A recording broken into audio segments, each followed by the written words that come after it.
Good morning, everyone. My name is Siddharth, and I welcome you to the special segment of interviews at Quick Learn in Sports. Today, we have Kuldeep sir. Kuldeep sir is a very prominent Indian archery coach known for his significant contributions to the development of para archery in India. Under his mentorship, athletes like Sheetal Devi and Rakesh Kumar have achieved remarkable success, including winning medals at prestigious events such as Asian Para Games, World Archery Para Championship, and recently Paralympics Paris 2024. So we welcome Kuldeep sir. Hello Kuldeep sir, कैसे हैं आप?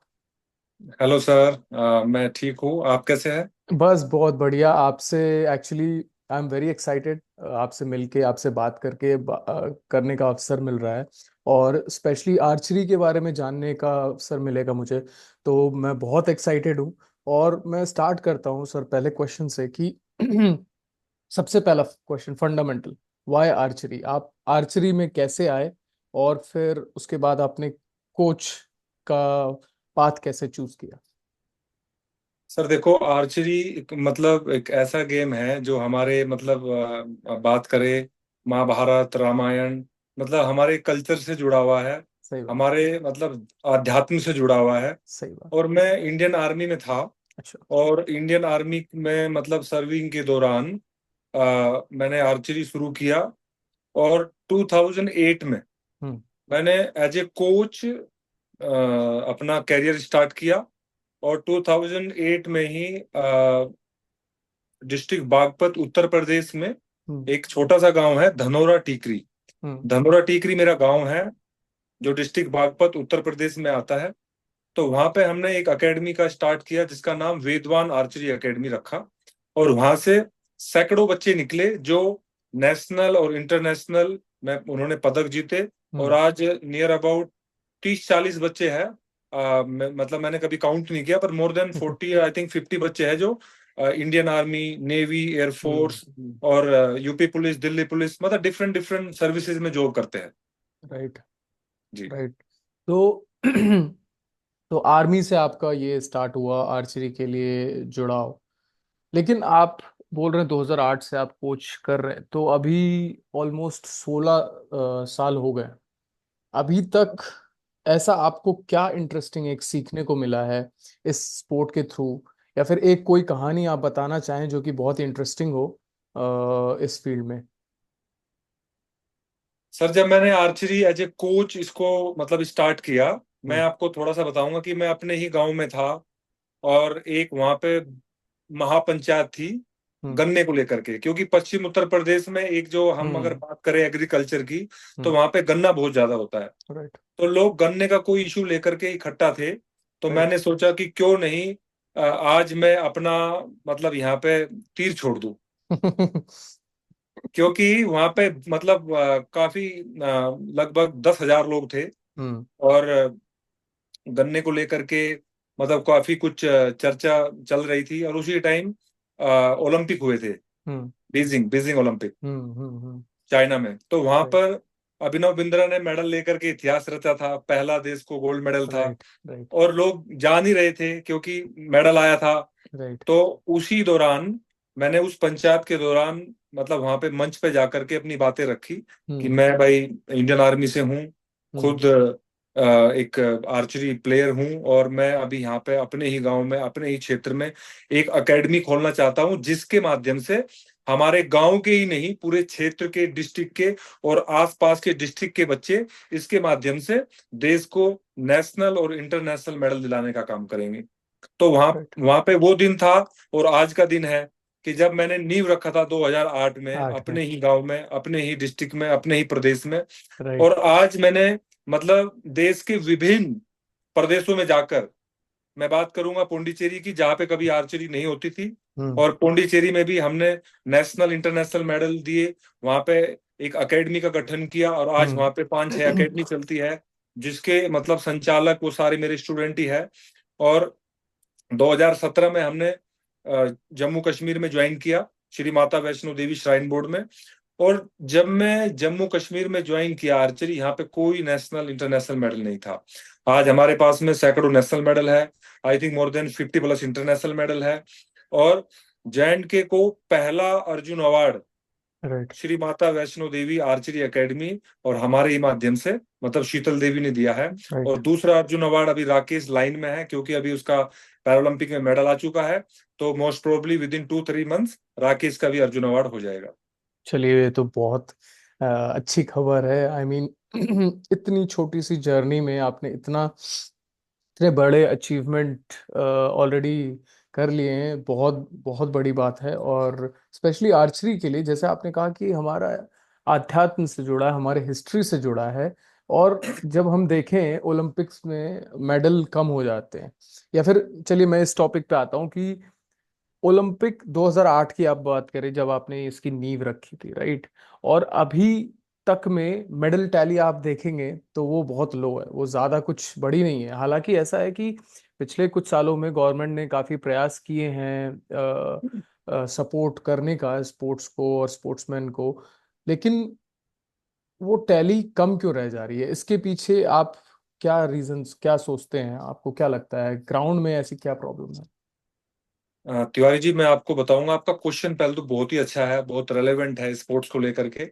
और मुझे लगता है कि आपकी काफी अच्छी स्टडी है, बिकॉज आपने इतना अच्छा क्वेश्चन पूछा है। बहुत सारे लोग मतलब क्वेश्चन पूछते हैं, बट इस तरह का क्वेश्चन बहुत ही कम लोग पूछते हैं, मेडल कम क्यों आए, राइट। रीजन क्या है। राइट। मैं सर इसका रीजन एज ए कोच मैं अपने एक्सपीरियंस से इसको शेयर करना चाहूंगा। बिल्कुल। हमारे यहाँ पे सर कमी है टैलेंट स्कोर की।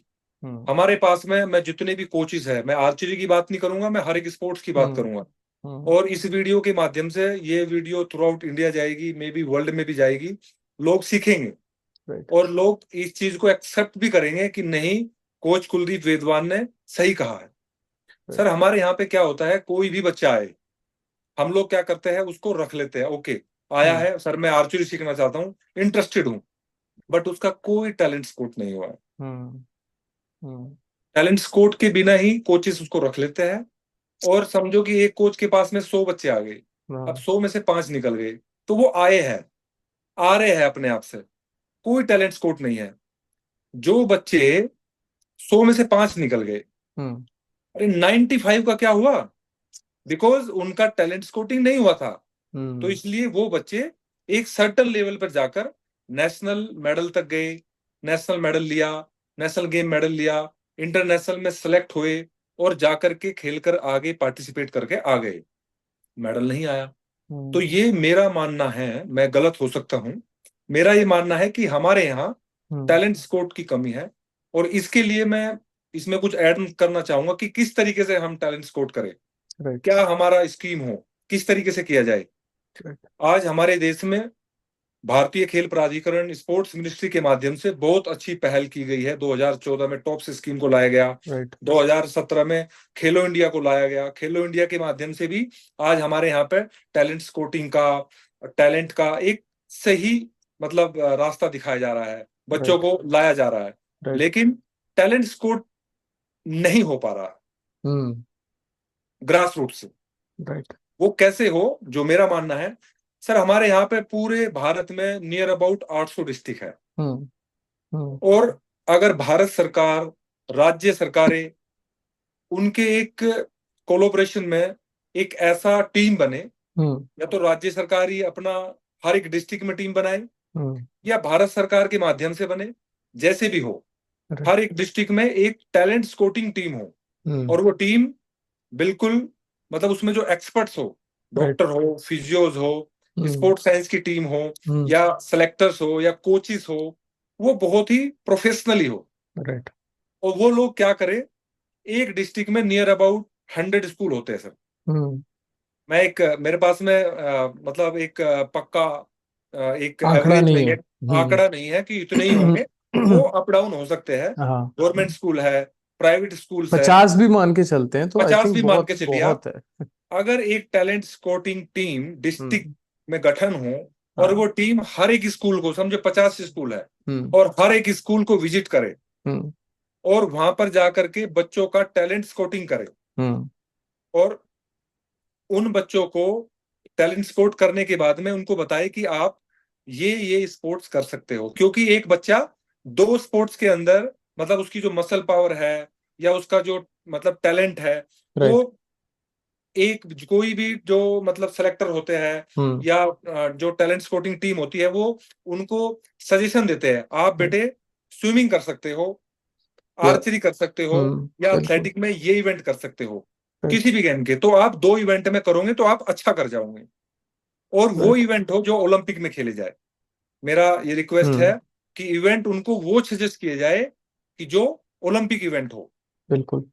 तो जब उन बच्चों का स्कूल लेवल पर ही, ग्रास रूट लेवल पर ही उनका टैलेंट स्काउटिंग हो जाएगा, और हम्म। उनकी जो बच्चों की डायरी होती है, पर्सनल डायरी होती है, उनके अंदर वो मेंशन हो, और स्कूल को, पर्टिकुलर स्कूल, गवर्नमेंट स्कूल हो या प्राइवेट स्कूल हो, एक नोटिफिकेशन जाए गवर्नमेंट से, हम्म। सेंटर मतलब या तो सेंटर से जाए, सेंट्रल या। गवर्नमेंट से जाए, या हम्म। राज्य सरकार से जाए, हम्म। कि आपको ये 10 स्पोर्ट्स जो हम्म। ओलंपिक में खेले जाते हैं ये करवाने ही करवाने हैं, हम्म। अन्यथा आपका एफिलिएशन कैंसिल हो जाएगा। हम्म। ये कंपलसरी होने चाहिए हमारे हम्म। हर एक स्कूल में। गवर्नमेंट की जितने भी मतलब हमारे डिस्ट्रिक्ट में स्कूल है, हमारे भारत में जितने भी स्कूल है, सब में हम्म। कंपलसरी होना चाहिए कि ये 10 स्पोर्ट्स आपको कंपलसरी। जरूरी हम्म। नहीं है कि आपको यही 10 जो ओलंपिक में खेलने वाले, मतलब जो खेले जाते हैं, वो 10 स्पोर्ट्स को कराए, सही बात है। और वो ही बच्चे, हम्म। उनका टैलेंट स्कोर हो गया है, और वो बच्चे स्कूल में ही खेलेंगे, ग्रास रूट पे खेलेंगे, तो वहां से जब वो नेशनल एक्सेलेंसी सेंटर एनसीओज में आएंगे, बड़ी बड़ी एकेडमीज में जाएंगे, नेशनल कैंप में जाएंगे, नेशनल खेलने जाएंगे, तो सर वो बच्चा हमारे आगे आने वाले ओलंपिक्स में मेडल देगा। बिल्कुल सही। ये एक माध्यम है। हम्म। नहीं, क्योंकि काफी आज आप अच्छा देख रहे सुझाव। होंगे, हमारे यहाँ पे एक चीज और ऐड करूंगा सर, मैं भी फादर हूँ, एक राइट। पेरेंट्स हूँ, मेरे 2 बेटियां हैं, एक बेटा है। मैं अपनी बेटी के एनुअल डे फंक्शन में जाता हूँ, स्कूल में जब भी जाता हूँ, बेटी को किसी डांस प्रोग्राम में रखेंगे, मतलब मैक्सिमम डांस प्रोग्राम में बेटी रहती है, अच्छा। बेटा भी डांस प्रोग्राम में रहता है। तो मैंने कभी नहीं देखा कि कोई स्कूल में मतलब कुछ अलग से कोई स्पोर्ट्स एक्टिविटी का कोई एनुअल डे में दिखाया जाए। राइट। क्यों नहीं हम एनुअल डे फंक्शन में मतलब ऐसी चीज दिखाए जो मतलब आगे बच्चे के, कोई डांस कहाँ काम आने वाला है सर बताओ? ओलंपिक में मेडल दिलाएगा डांस है? तो मेरा कहना बॉलीवुड यह है में कि काम आएगा। हाँ, तो बॉलीवुड में काम आएगा। देखो बॉलीवुड को मैं गलत नहीं कहता हूँ, बॉलीवुड भी एक टैलेंट है, हाँ। वो वहां से भी हमको एक मैसेज मिलता है, बहुत अच्छी अच्छी मूवीज आती है। आज सारे स्पोर्ट्स पर्सन के ऊपर मूवीज आ रही है, सही तो वो बात। बहुत अच्छी चीज है, बट हमें मेन चीज हमारा स्पोर्ट्स को, स्पोर्ट्स। उससे क्या होगा, फिटनेस, बच्चे की या। हेल्थ, या। और हमें ओलंपिक मेडल, तो वहां सही। पे हमारे देश का वर्चस्व दिखाई देगा। सही ये बात है। चीजें नहीं, बहुत ही इम्पोर्टेंट पॉइंट है सर आपका। और ये तो मतलब हम लोगों ने बहुत इंटरव्यूज भी किए across different sports. Same question ही, सेम प्रॉब्लम है कि जो टैलेंट स्काउट है ना, वो राइट एज में राइट टाइम पे नहीं पकड़ पाते। तो मान के बिल्कुल चलो, अगर आपके इस सुझाव से, लेट्स से कि बचपन में ही हम 5 साल की आयु में, 7 साल की आयु में अगर कोई टैलेंट पकड़ा जाए कि भाई ये स्पोर्ट्स के लिए ये बंदा सही है, तो ओवर 10-15 ईयर्स या 17 साल 20 साल में हम उसको डेवलप कर सकते हैं। एंड देन मेडल्स ऑब्वियसली आना बहुत आसान रह जाएंगे, बजाय इसके कि 18 साल 19 साल में स्पोर्ट्समैन को पता चल रहा है अच्छा ये मेरा स्पोर्ट है, अच्छा इसमें यहाँ पे खेलना है, ऐसे खेलना है। तो वो जो आपने बहुत इम्पोर्टेंट बात कही है कि स्काउटिंग जो है वो बहुत फंडामेंटल है और बहुत अर्ली स्टेज में हो जाना चाहिए। तो आई बिल्कुल थिंक, बिल्कुल। आई आई होप ये जो आपने सुझाव दिया है बहुत अच्छा, एक्चुअली सजेशन दिया है। आई होप ये पहुंचे गवर्नमेंट तक, या फिर गवर्नमेंट बॉडीज तक पहुंचे, वो इस पे विचार विमर्श करके एक टीम का गठन करे। आई थिंक इसमें ज्यादा कुछ फंडिंग भी नहीं लगेगी, मुझे नहीं लगता है it's too expensive, sir right. इसमें कोई फंडिंग नहीं होगा, इसमें ज्यादा फंडिंग नहीं होगा, क्योंकि हमारे पास में एक्सपर्ट फिजियोज होते हैं, हमारे पास राइट। में एक्सपर्ट कोचेस होते हैं हर एक राइट। डिस्ट्रिक्ट में। बस हमें उनको मतलब एक टीम बनाना है, वो डिस्ट्रिक्ट कलेक्टर के माध्यम से हो सकता है, डिस्ट्रिक्ट स्पोर्ट्स ऑफिसर के माध्यम से हो सकता है। तो राइट। मतलब एक, लेकिन वो प्रॉपर स्पेसिफिक ऑन डॉक्यूमेंट भी हो और ऑन ग्राउंड भी हो, राइट। और वो उन चीजों को मतलब district collector and district sports अफसर उनको फॉलो अप ले, गवर्नमेंट उनको फॉलो अप ले कि इन्होंने ये चीजें की है, इतने बच्चे हम्म। वहां से निकले हैं, और स्कूलों के अंदर ये पर्टिकुलर स्पोर्ट्स है, स्पोर्ट्स फील्ड है, स्पोर्ट्स ग्राउंड है, एक्टिविटीज होती है, जो 0 पीरियड होता है स्कूल में, उसमें क्या पर्टिकुलर हम्म। स्पोर्ट्स कराया जाता है, वो सब चीजों को मॉनिटरिंग गवर्नमेंट करे बिल्कुल तो डेफिनेटली हमारा देश ओलंपिक में तालिका में बहुत ऊपर होगा। बहुत ऊपर होगा, सही बात है। नहीं, बिल्कुल सही बात है आपने जो बोला कि मेंटेन वो इंफॉर्मेशन गवर्नमेंट तक भी जाना चाहिए। ये नहीं कि गवर्नमेंट ने प्रोग्राम बना दिया और फिर बन के वो बना हुआ फिर उसके ऊपर कुछ हो नहीं रहा है। तो आई थिंक जो ग्रास रूट्स लेवल पे जो काम करने वाले ऑफिसर्स होंगे या फिर कोचेस स्टाफ्स, उनका भी ये मेरे ख्याल से जिम्मेदारी बनती है कि पूरा डेटा वो उठ के ऊपर जाए गवर्नमेंट तक, ताकि गवर्नमेंट को भी समझ में आए अच्छा कहाँ पे हम अपना समय और एफर्ट डालें और उससे हमें बेहतर रिजल्ट्स मिले। तो काफी अच्छा सुझाव है कुलदीप सर। तो ओके। आई थिंक इसके इससे जुड़ा एक और क्वेश्चन है। आई मीन आपने खुद ही बताया जेएनके में आपने इतना एफर्ट्स डाला, इतने नए रिकॉर्ड्स बनाए हैं। तो जेएनके थोड़ा सा मतलब जैसे हमें पता है काफी समय से विवादित एरिया है, लेकिन आप इतने साल वहां रहे हैं तो ये जो आपने स्पोर्ट्स के थ्रू थोड़ा सा वहां पे पॉजिटिविटी लाई है, तो उससे आपको क्या असर देखने को मिल रहा है लास्ट 5 to 10 years में? और आगे आप क्या सोचते हैं जेएनके में क्या चेंजेस आने वाले हैं? सर आज जेएनके का युवा स्पोर्ट्स की तरफ अग्रसर है और मैं बात करूंगा श्री माता वैष्णो देवी श्राइन बोर्ड की, हम्म। जिन्होंने 2016 में एक भव्य स्टेडियम, बहुत सुंदर स्टेडियम बना करके यहाँ पे और लोकल आसपास के 4-5 डिस्ट्रिक्ट्स, हम्म। और मैं तो बोलूंगा कि जेएंडके के जितने भी डिस्ट्रिक्ट के लोग हैं सुन, हम्म। अगर मेरा ये मैसेज सुन पाएंगे तो यहाँ पे आकर के बहुत सारे स्पोर्ट्स हमारे यहाँ होते हैं, सभी स्पोर्ट्स को ज्वाइन कर सकते हैं। राइट। और इस स्टेडियम के माध्यम से उधमपुर रियासी डिस्ट्रिक्ट, ये यहाँ पे कटरा में है जो हम्म। रियासी डिस्ट्रिक्ट में स्थित है, जम्मू कश्मीर, हम्म। जम्मू, उधमपुर और आसपास के जितने भी यहाँ के डिस्ट्रिक्ट है, सब डिस्ट्रिक्ट के यहाँ पे बच्चे खेलने आते हैं। हमारे पास शूटिंग में आते हैं, हमारे पास एथलेटिक्स में आते हैं और मेन इवेंट जो हमारा आर्चरी है, क्योंकि आर्चरी में मतलब वो चीज करके दिखाया है हमने, श्राइन बोर्ड ने, ओलंपिक तक की रेस 2007 से लेकर के आज 2024 है, हम्म। तो इतने छोटे समय में वर्ल्ड का कोई मेडल नहीं है जो आज हमने ना हम्म। जीता। हम्म। ये मुझे प्राउड नहीं है, ना कोई घमंड है, ये जस्ट मेरी मेहनत, राइट। श्राइन बोर्ड की सपोर्ट और मेरे आर्चर्स की कड़ी मेहनत और लगन। क्योंकि आज प्रधानमंत्री जी हमारे यहाँ पे आए, मैं आपको बताऊंगा कि श्री नरेंद्र मोदी जी हम्म। कटरा में ही आए थे हम्म। और उन्होंने अपनी एक पॉलिटिकल रैली के दौरान स्पोर्ट्स का 5 मिनट जिक्र किया और जम्मू कश्मीर की आवाम को मैसेज दिया हम्म। कि आज जेएंडके की धरती से इस कटरा श्री माता वैष्णो देवी के माध्यम से दो दो बच्चों ने ओलंपिक में परचम लहराया है, देश को मेडल दिलाया है। जब शीतल देवी अपना पैर से धनुष और सही। निशाना साधती थी और उसका तीर सीधा जाकर बुलजाई एक्सटेंड लगता था, तो पूरा वर्ल्ड खड़ा होकर के देखता था, ताली बजाता था। उसकी हर एक हिंदुस्तानी के फोन में आज शीतल देवी का रील, राकेश कुमार का रील, राकेश कुमार को देख रहे हैं लोग कि राकेश कुमार और शीतल देवी ने इतिहास रचा है। ये देश को पहला पैरालंपिक मेडल है जो मिक्स टीम स्पर्धा में जेएंडके के बच्चों ने दिलाया है। तो मैं ये मानता हूं कि आज जेएंडके का युवा, जेएंडके का बच्चा बच्चा राकेश और शीतल से प्रभावित है, उनसे मोटिवेट हुआ है और आगे फ्यूचर में वो स्पोर्ट्स की तरफ, स्टडी की तरफ आगे बढ़ेगा और बढ़ रहा है। बहुत अच्छा यहाँ के लोग और युवा कर रहा है और मैं यही कामना करूंगा कि वो मतलब आगे आए, क्योंकि 2017 से आज तक मैंने बहुत चेंज देखा है।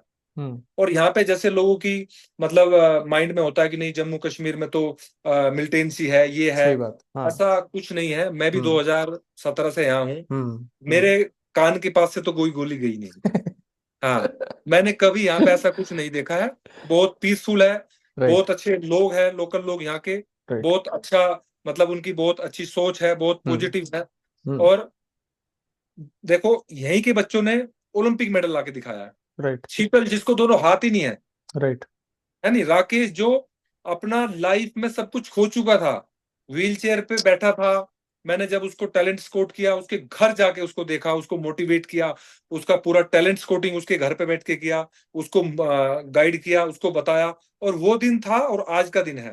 लेकिन मैं राकेश का यहाँ पे शेयर करना चाहूंगा कि जब राकेश की शादी हुई, तिवारी साहब, मैं आपको बताऊंगा कि जब राकेश की शादी हुई, उस दिन 15 मिनट राकेश अपनी शादी में रहा।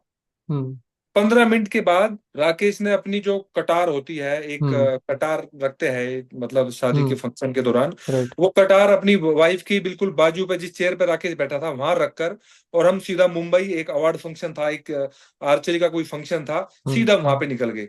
और हम्म, राकेश जिस दिन उसकी शादी हुई उस दिन भी 300 तीर चला करके अपनी शादी में गया था। वाह। क्योंकि ये मैंने उसको बताया था, राकेश, कोई भी फंक्शन हो, सही बात। कुछ भी हो, कहीं आग लगे, तुम्हें 300 तीर चलाने हैं अगर ओलंपिक में मेडल जीतना है।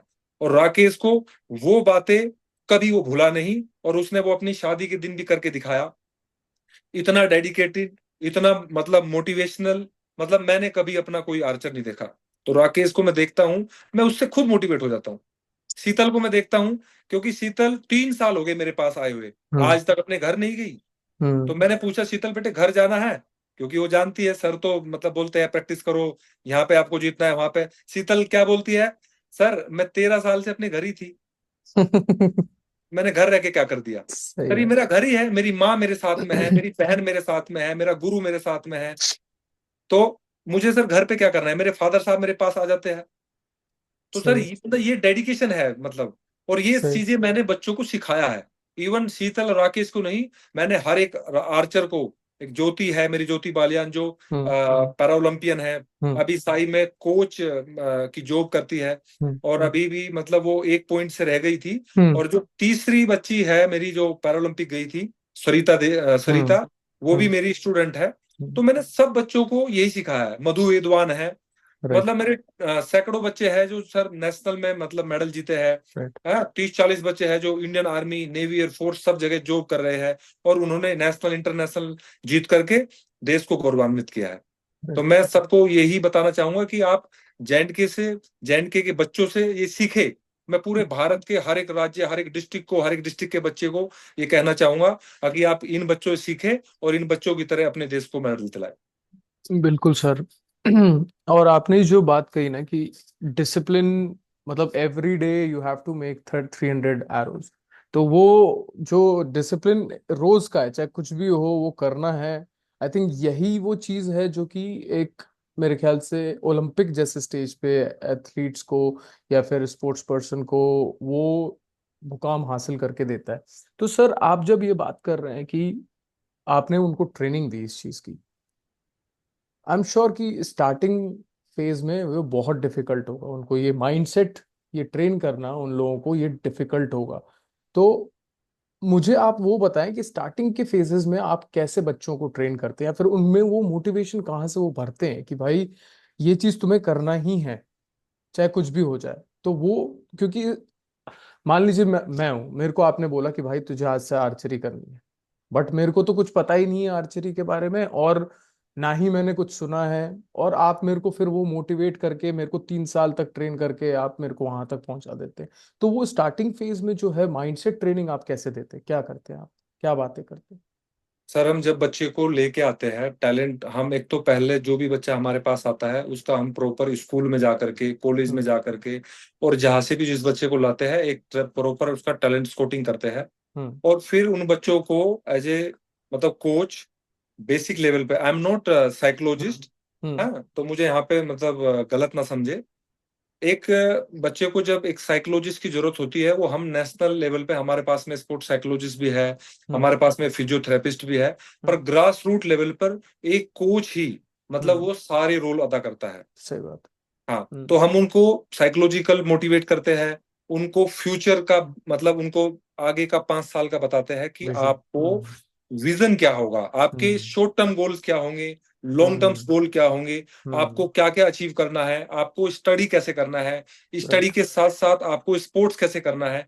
क्योंकि बच्चे और पेरेंट्स हमारे यहाँ पे ये सोचते हैं कि हम अगर स्पोर्ट्स करेंगे तो स्टडी में पिछड़ जाएंगे। सही बात है। लेकिन हम उनको ये बोलते हैं कि जैसे हमारे दोनों हाथ होते हैं, hmm right hand and left hand, ऐसे ही राइट हैंड आप समझे स्टडी है, लेफ्ट हैंड हमारा स्पोर्ट्स है।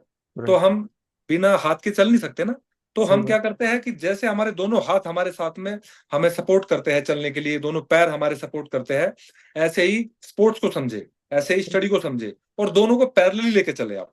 हम्म। तो उनको हम अपने सीनियर्स आर्चर्स जो हमारे अचीवर्स है, जो हमारे इंटरनेशनल विनर्स है, मेडलिस्ट है, उनको उनकी कहानियां उनको सुनाते हैं, उनको दिखाते हैं ऑन ग्राउंड, उनको राइट। पूरा उनका बायोग्राफी, उनको तीर चलाते हैं उनको देखते हैं। तो एक मोटिवेशन ग्राउंड से ही मिलता है, बच्चों को देखने हम्म। से मिलता है। तो जब भी हम उनको स्कूल में जाते हैं, स्कूल में जाकर के उनको मोटिवेट करते हैं, और मैं एक ही बात बोलता हूँ, आप मेरे फील्ड पे आए, और फील्ड पे आकर के आप बच्चों को देखे, मिले, हम्म। और वहां पे हम्म। मेरे से बात करें, तो वो सारी चीजें देख करके पेरेंट्स भी और बच्चे भी बहुत मोटिवेट होते हैं, और हम्म। उनके अंदर एक जिज्ञासा आती है कि नहीं, मैं भी कर सकता हूँ।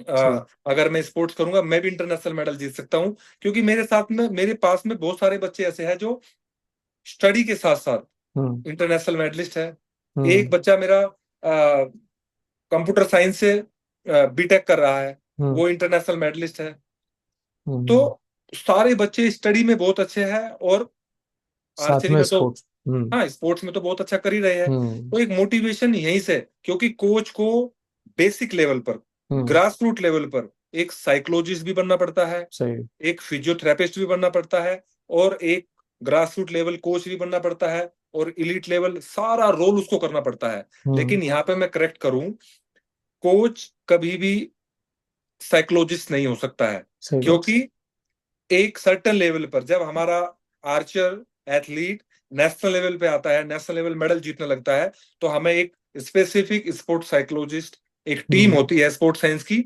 उसको हमें रखना चाहिए। हम्म। उसके साथ आप चलोगे, तभी आप ओलंपिक मेडल जीत सकते हो। सही लेकिन बात। ग्रास रूट लेवल पर एक कोच को एक करना पड़ता है, हम्म। और वो करने से ही बच्चे मोटिवेट होते हैं, हम्म। और जब ही बच्चे मतलब जुड़ जुड़ पाते हैं सही। आपसे, है जी। सही बात है। नहीं, बहुत ही अच्छी अच्छी बात है। और मतलब कोच ही, इसीलिए तो कोच को गुरु का भगवान का दर्जा दिया गया है, गुरु को। और आई थिंक आपने वो सारे रोल बखूबी निभाए, इसीलिए हम इतने अच्छे रिजल्ट्स देख पा रहे हैं। तो इससे जुड़ा एक सवाल ये है कि आर्चरी कोई भी व्यक्ति जैसे किस एज में स्टार्ट कर सकता है? लाइक मैं तो अब 34 का हो गया हूँ, तो क्या मैं अभी ये स्टार्ट कर सकता हूँ ये खेल, या फिर ऐसी कोई प्रॉब्लम है? बिकॉज बचपन में ऑब्वियसली आपकी आई साइट अच्छी होती है, आपके सेंसेस अच्छे होते हैं, तो एक लेटर स्टेज में क्या ये स्पोर्ट स्टार्ट कर सकते हैं? बिल्कुल कर सकते हैं सर। मैं यहाँ पे एग्जांपल दूंगा राकेश कुमार का। राकेश हम्म। कुमार, जब मैं उसका टैलेंट स्काउट किया, उसको लेके आया, तो राकेश कुमार 34 ईयर ओल्ड था, हम्म। 34 साल का ही था।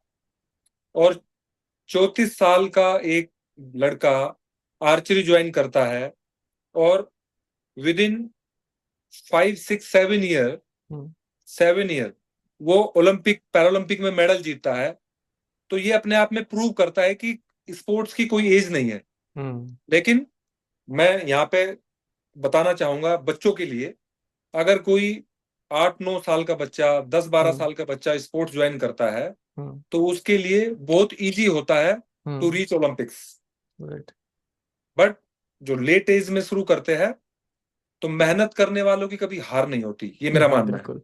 है नहीं। बिल्कुल। तो एग्जाम्पल है राकेश, क्योंकि 34 साल के ने शुरू किया है, और उसने पैरालंपिक में मेडल जीत के दिखाया है, वर्ल्ड चैंपियनशिप में मेडल जीत के दिखाया है, पैरा एशियन गेम में उसने मेडलों की हैट्रिक लगाई है। तो एज कोई मैटर नहीं करता। और रही हम्म। बात, अगर किसी का आई साइड वीक है, तो हमारी गोल्डन गर्ल है दीपिका हम्म। कुमारी, है हम्म। उस वो अपना इंट्रोडक्शन की मोहताज नहीं है, उसका नाम ही इतना बड़ा है दीपिका कुमारी। मतलब आर्चरी बोले तो हिंदुस्तान में दीपिका कुमारी नाम लिया जाता है। सही। और दीपिका कुमारी खुद स्पेक्स लगा के यूज कर, मतलब स्पेक्स पहन करके धनुष हम्म। चलाती है। और ओलंपिक छोड़ करके ऐसा कोई वर्ल्ड में प्लेटफॉर्म नहीं है जहां दीपिका कुमारी ने मेडल ना जीता हो। हम्म। और मुझे पूरा होप है कि दीपिका कुमारी इसको भी बदलेगी, और वो डेफिनेटली अगले ओलंपिक में मेडल जीत के दिखाएगी। तो ये भी आपको मैं बताऊंगा कि स्पेक्स पहन करके आप शूटिंग कर हम्म। सकते हैं, आर्चरी कर सकते हैं। और हमारे बहुत सारे बच्चे दीपिका कुमारी की तरह, मतलब जो स्पेक्स पहन करके हम्म। मतलब आर्चरी करते हैं, वो कर सकते हैं सही। जी। तो मतलब इसका एज से उससे कोई लेना देना नहीं है, आपके ऊपर डिपेंड करता है। अगर आपको करना है तो आप बिल्कुल चूज कर सकते हैं और कर सकते हैं ये स्पोर्ट। वो सर इंडिविजुअल माइंडसेट होता है। माइंडसेट पे डिपेंड करता है। आज मतलब हमारा जो देश है वो वर्ल्ड में सबसे युवा देश कहलाता है। सही बात है। 60% युवा हमारे देश में है। हम्म। लेकिन ओलंपिक मेडल कहाँ है? हमारे हम्म। पिछले ओलंपिक्स में 7 मेडल थे। हम्म। इस ओलंपिक में हमारे 6 मेडल है। हम्म। और देश हमारा युवा है। हम्म। तो युवा है तो फिर मेडल क्यों नहीं है? मेडल सर इसलिए नहीं है क्योंकि हमारे प्रॉपर एक टैलेंट स्काउटिंग नहीं है। हम्म। अगर हमारा टैलेंट स्काउटिंग हो हम्म। तो हम डेफिनेटली मतलब वर्ल्ड में मेडल श्रेणी में जो मेडल तालिका होती है हम्म। उसमें टॉप में आ जाएंगे। राइट। ये एक तो हम सुधार लाए। एक हमारे युवा का जो हमारे जो स्पोर्ट्स पर्सन है, जो अच्छे अच्छे प्लेयर है, वो थोड़ा सा मेरे से नाराज भी होंगे शायद, तो कोई नहीं, मैं उनसे पहले ही माफी मांग लेता हूँ। हमारे जब 27-28 साल का कोई प्लेयर होता है हम्म। और वो अच्छा कर रहा होता है, बहुत ही अच्छा पीक फॉर्म में होता है, ओलंपिक हम्म। मेडल के पास होता है, ओलंपिक मेडल की रेस में होता है, लेकिन कहीं ना कहीं माइंड सेट ये आ जाता है, वो अपने जूनियर्स को ये बोलने लगता है मैं तो बूढ़ा हो गया, अब तो यार बूढ़े हो गए। अरे भाई बूढ़ा नहीं हुआ है, अभी तो तुम जवान हुआ है। सही बात। अभी तो यही तो एज है मेडल जीतने की। आप वर्ल्ड में जाओ, आप देखो, आप यूरोप के एथलीट्स को देखो, आप यूएसए के एथलीट्स को देखो, वो किस एज में मेडल जीत रहे हैं? 40-40, 45-45 साल के लोग ओलंपिक्स में मेडलों की हैट्रिक लगा रहे हैं। हम्म। और हमारा 27 साल का 28 साल का युवा बोलता है कि मैं तो बूढ़ा हो चला अपने जूनियर्स को। तो वो जूनियर्स क्या सीखेगा? कल वो भी उसकी एज में आके अपने जूनियर्स को यही कहेगा। तो सही बात। कोई बूढ़ा नहीं हुआ है। जब राकेश कुमार 34 साल का होकर के पैरा ओलंपिक में लोहा मनवा सकता है, मेडल ले सकता है, और एक 17 साल की बच्ची मतलब मेडल ले सकती है। शीतल 13 साल की शुरू की थी, दोनों हाथ नहीं है, मेरे पास में आई, मुझे बोली, सारे आर्चर्स को देख करके बड़ी कंफ्यूज हो गई, बोलती सर मैं कैसे धनुष चलाऊंगी? मैं बेटे वो मेरा काम है, तुम सिर्फ जो मैं एक्सरसाइज बोलता हूं अपनी पैरों की एक्सरसाइज। मैंने उसके पैरों में डंबल को टाई किया, बांधा, और डंबल को रेज करना सिखाया। उससे हम्म। डंबल उठाना मुश्किल होता था, तो 5 किलो का धनुष तो कहाँ उठाती, डंबल। उसको 6 महीने मैंने एक्सरसाइज किया, कराया डंबल उठाने का। फिर उसके पैर में धनुष को टाई करके, उसके फर्स्ट फिंगर और अंगूठे हम्म। के बीच में धनुष को फंसा करके उसको वो रेज करना सिखाया। फिर उसकी डिवाइस बनाई। 4 महीने मुझे उसकी डिवाइस बनाने में लगे जिससे उसको धनुष खींचना था। हम्म। तो जिस दिन उसने पहली बार उस डिवाइस से धनुष खींचा, उसको उसके चेहरे का वो खुशी था जब उसने ओलंपिक में मेडल पहना। तिवारी साहब, मैं आपको बताऊंगा, जब उसने ये पैरा ओलंपिक में मेडल उसको गले में उसके पहनाया गया और उसकी वो जो खुशी थी, वो खुशी उसकी मैंने 2021 में जब वो मेरे पास आई थी, जब मैंने उसका देखा था, क्योंकि उसको लगा कि मेरे दोनों हाथ ही लग गए, सही क्योंकि बात। वो डिवाइस उसके लिए हाथ था। उस डिवाइस के माध्यम से ही उसने वो मेडल जीता है। वो नहीं, सारा मेडल जीता है। अगर आज वर्ल्ड में शीतल शीतल शीतल सब जगह है, तो वो जस्ट बिकॉज ऑफ शीतल की मेहनत और वो डिवाइस। मैं वो कहूंगा कि वो डिवाइस के कारण हुआ है, क्योंकि वो डिवाइस ने उसकी लाइफ बदल दी। राइट। तो आज शीतल 17 साल की एज में, राकेश 34 साल की एज में, तो एज कोई मैटर नहीं करता।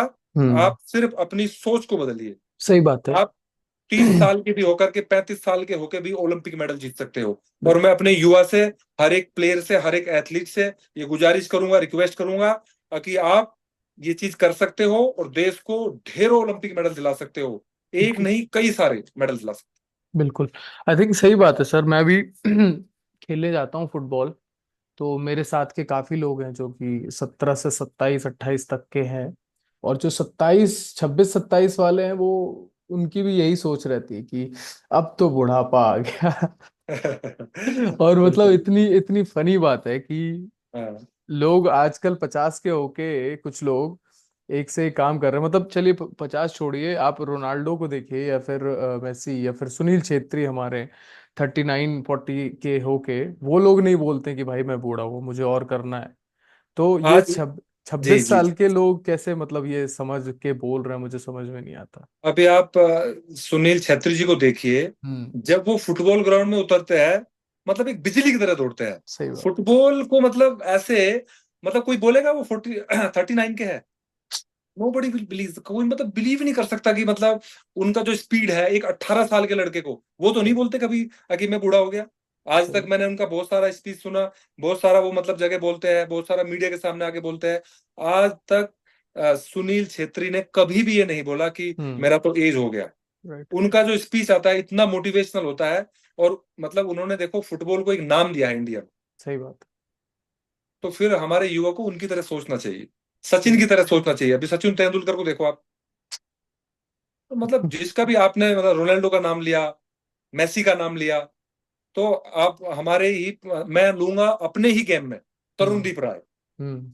तरुणदीप राय 40 साल का हो गया है, हम्म। और वो 4 ओलंपिक खेल चुका है, हम्म। और अभी भी डेली वो फिटनेस करता है तरुणदीप राय कि एक 18 साल का लड़का नहीं कर सकता है। तो वो तो कभी नहीं बोलता कि मैं बूढ़ा हो गया हूँ।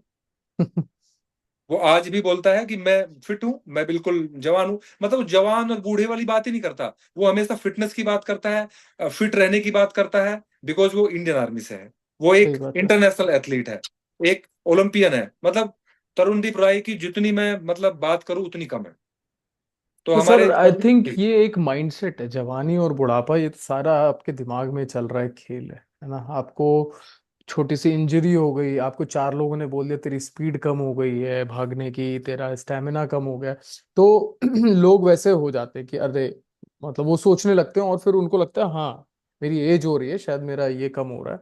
लेकिन वो पॉजिटिव पे फोकस नहीं करते, वो अपने एक्सपीरियंस अपने स्किल पे बिलीव नहीं करते, और फिर वो अपने आप को एक इस माइंडसेट में ले आते हैं कि नहीं मैं तो अब बूढ़ा हो गया हूँ।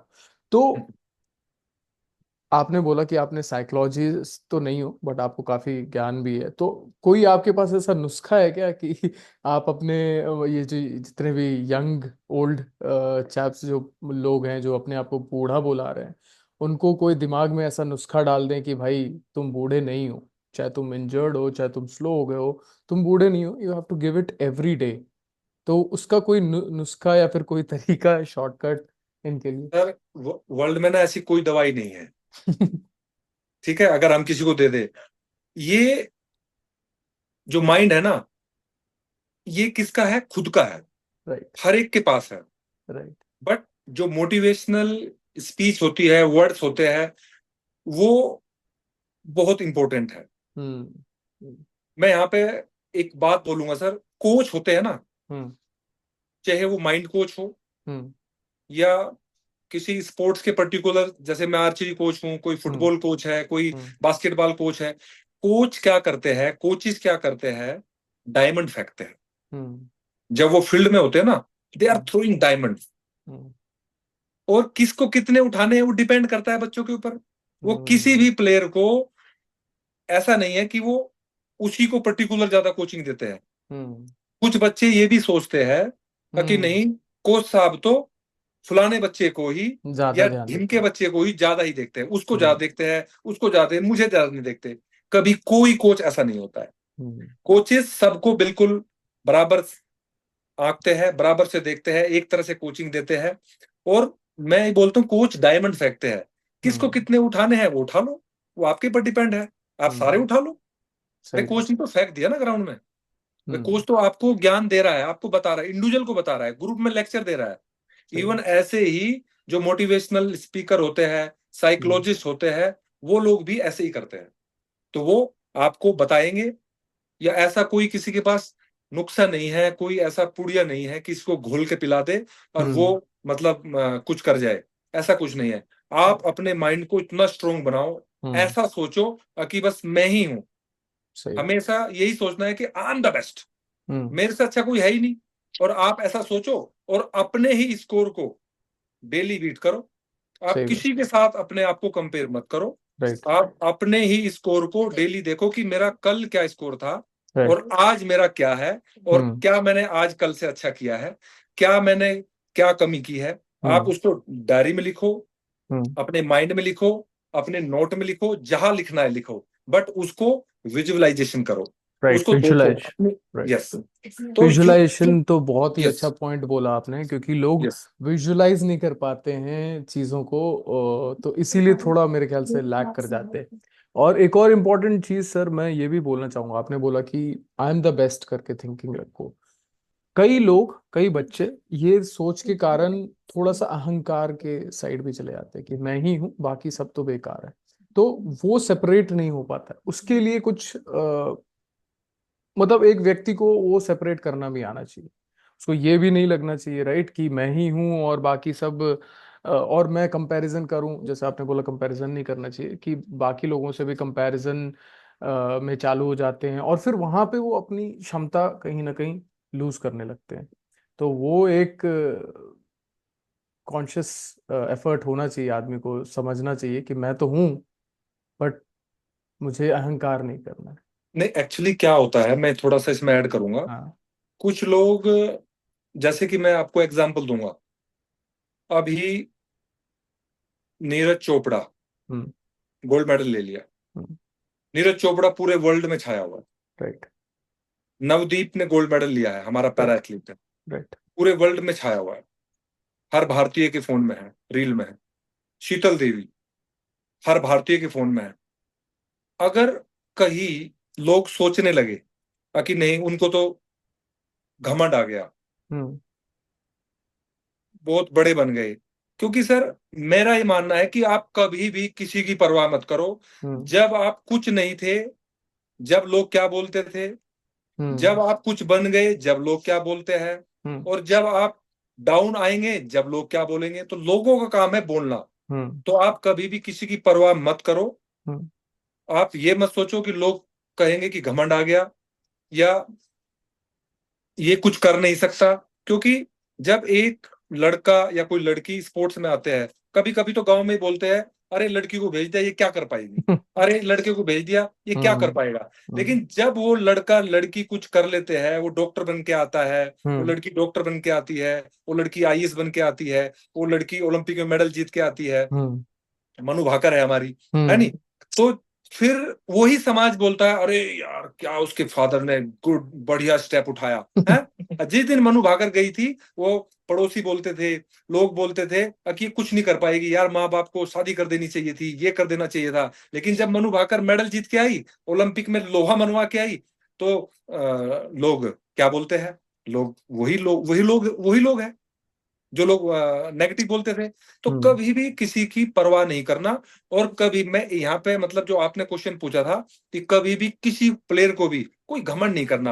हम्म। आपका नेचर हमेशा इतना हम्बल होना चाहिए कि किसी से भी मिलो, राइट। चाहे बहुत बड़ा आदमी हो या बहुत छोटा हो, हम्म। सबको ये लगे यार इससे अच्छा बंदा आज तक लाइफ में नहीं सही मिला। बात है। ऐसा बहुत नेचर रखो अगर आपको बहुत आगे सही। बढ़ना है। बिल्कुल बिल्कुल। ये ये तो एक बहुत मतलब सही बात मंत्र है। बोली।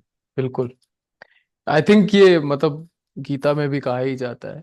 और वही वही चीज है कि किसी चीज के होने का ना इतना घमंड होना चाहिए, या फिर नहीं भी है तो उसका इतना दुख भी नहीं होना चाहिए। अपने विजन, अपने एम को लेके अग्रसर होते रहिए, काम करते रहिए। तो काफी अच्छा पॉइंट सर आपने दिया। आई होप लोग सीखें इससे और इम्प्लीमेंट करें अपने डे टू डे लाइफ में।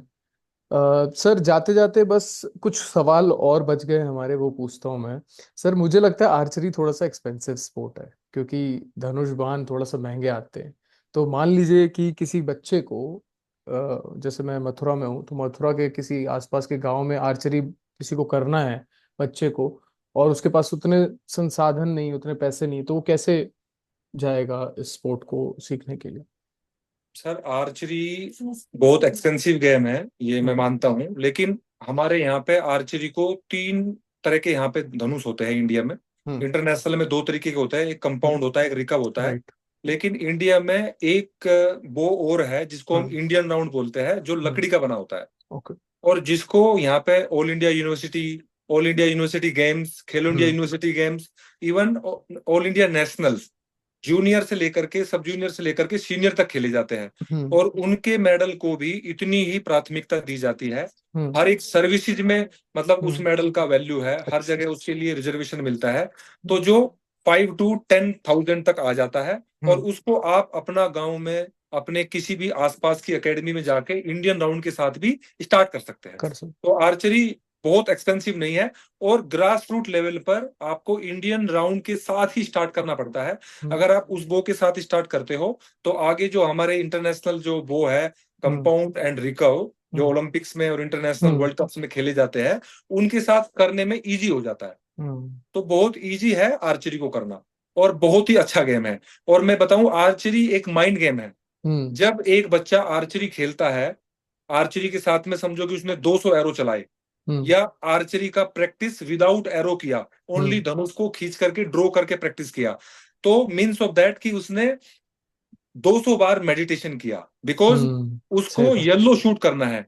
अगर उसको बो के साथ करना है तो कोच उसको बताता है कि आपको विजुअलाइजेशन करना है, आपको इमेजिनरी ट्रेनिंग करना है, यू हैव टू थिंक। आप स्टैंडिंग कैटेगरी में हो, आप स्टैंडिंग में खड़े हो, आप शूटिंग लाइन पर खड़े हो, और आपके हाथ में धनुष है, तीर नहीं है, आपको खींचना है और एंकर करना है, और जस्ट आई क्लोज करके 5 सेकंड के लिए, 10 सेकंड के लिए आपको विजुअलाइजेशन करना है कि आपके सामने 50 मीटर और 70 मीटर पे टारगेट रखा है, और आपका एरो यहां से आपने रिलीज किया माइंड के अंदर।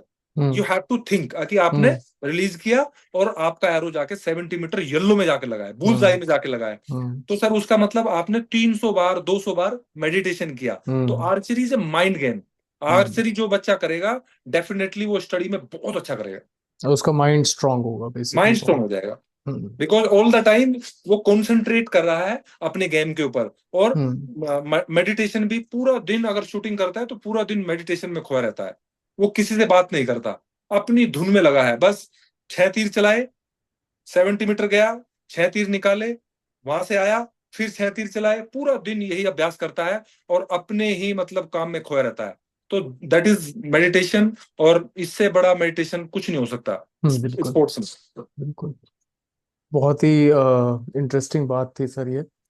आई होप स्कूल्स जो हों उसको सुन रहे हैं और सुने, और मेरे ख्याल से एटलीस्ट हर डिस्ट्रिक्ट में ही सही कुछ 2-4 स्कूल्स ही अगर इसको इम्प्लीमेंट करेंगे तो बच्चों का भी काफ़ी अच्छा विकास होगा। और जैसे आपने कहा मेडिटेशन है तो उनके बच्चों के लिए भी काफ़ी मेंटल ग्रोथ में काफ़ी हेल्प करेगा। लास्ट सवाल सर, नेक्स्ट 5 इयर्स या फिर नेक्स्ट 10 इयर्स में आपका क्या विजन है? अभी तो आपको इतने मेडल्स ऑलरेडी आ गए हैं, आगे का आपने कुछ नंबर लिखा है कि भाई इतना करना है, इतना होना चाहिए? सर नेक्स्ट 5 ईयर का मैं बताऊं आपको, जो अगला एशियन गेम है अभी, जो जापान में होने वाला है, और अगला जो ओलंपिक है, मेरा ओलंपिक और एशियन गेम को लेके टारगेट है कि मेरे बच्चे मैक्सिमम नंबर ऑफ मेडल वहां पे जीते। और जो मेरा विजन है लाइफ का, वो ये है कि मैं अपने देश को maximum number of medal Olympic में दिलाऊं। तो मेरा यही विजन है। और जब बच्चा मेरे पास में ग्रास रूट लेवल पे आता है, इवन मैं उसके पेरेंट्स को बुलाता हूँ, वो चाहे वो हिंदुस्तान के किसी भी कोने से मुझे इंक्वायरी करे, तो मेरा उस फोन कॉल के दौरान यही कन्वर्सेशन होता है कि आप मेरे फील्ड पे आए और अपने पेरेंट्स के साथ आए, एक बार आके देखे, और हमारा आपका एक मीटिंग होगा, बातचीत होगी। उस बातचीत में मैं यही बोलता हूँ कि मेरा जो विजन है, मेरा जो ड्रीम है, वो ओलंपिक मेडल का है। अगर आप ओलंपिक मेडल जीतना चाहते हैं, आपके बच्चे को ओलंपिक पोडियम पे देखना चाहते हैं, तो ज्वाइन करो, अन्यथा नहीं, मेरा टाइम नहीं है। हाँ, मैं अपना टाइम वेस्ट नहीं कर सकता हूँ। तो मैं हर एक बच्चे को यहाँ पे उसी विजन के साथ में ज्वाइन कराता हूँ, क्योंकि मेरा विजन है मैक्सिमम नंबर ऑफ मेडल अपने देश को दिलाऊं। बिल्कुल बिल्कुल। नहीं, बहुत ही अच्छा विजन है, बहुत ही अच्छा गोल है। और आप जैसे अगर 50-60 और कोच हो जाए तो मेडल टैली ऑटोमेटिकली बढ़ जाएगा। तो Kuldeep sir, thank you very much, आपने अपना कीमती समय दिया और इतनी अच्छी अच्छी जानकारी दी, इतना अच्छा मोटिवेट किया। आई होप लोग थोड़ा सा इससे सीखें और अपने लाइफ में इम्प्लीमेंट करें ये सारी चीज़ों को। And wish you the best, आप और भी मेडल्स लाएं हमारे कंट्री के लिए, देश की सेवा करते रहें ऐसे ही। और आपको बहुत बहुत शुभकामनाएं और धन्यवाद sir. Thank you sir, thank you so much.